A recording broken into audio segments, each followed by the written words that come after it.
Hey everybody, it's Adam And Jen. with Lido Key Vacations, and we're here today to tell you about our door sensors. So we have door sensors on all of our doors, sliding glass doors and windows at our homes. They're there to protect the HVAC system that's in place, not only to protect it, to make sure that it is working the entire time you're here. In Florida, it's very hot, and if doors are left open or windows or sliding glass doors are left open, the temperature inside can drastically change, including the humidity, and it can take a really long time for our HVAC systems to cool the space again, and then during the time that the door or window or whatever is open, the HVAC system is going to continue to try to run to cool the space.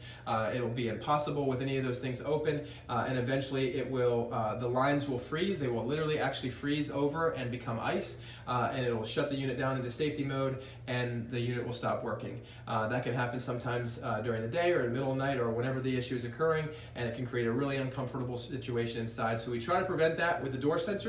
How they work is basically if the door is left open, a sliding glass door or window, if it's left open for 3 minutes, it will send a signal to the thermostat to shut the HVAC system off.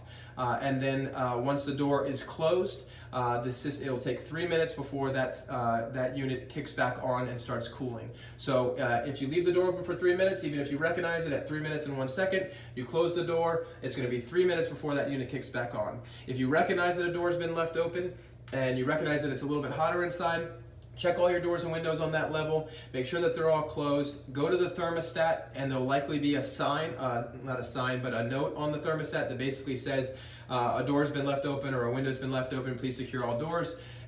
Once you've done that, you can hit the OK button and you'll see that the system starts to process about 3 minutes later. So again, these things are in place not to ruin your vacation, but actually to protect it and to make sure that you have a good quality experience here, and that the homeowner isn't hit with some crazy bill for either an HVAC repair or a utility bill. So we thank you guys for understanding, and I hope that was helpful.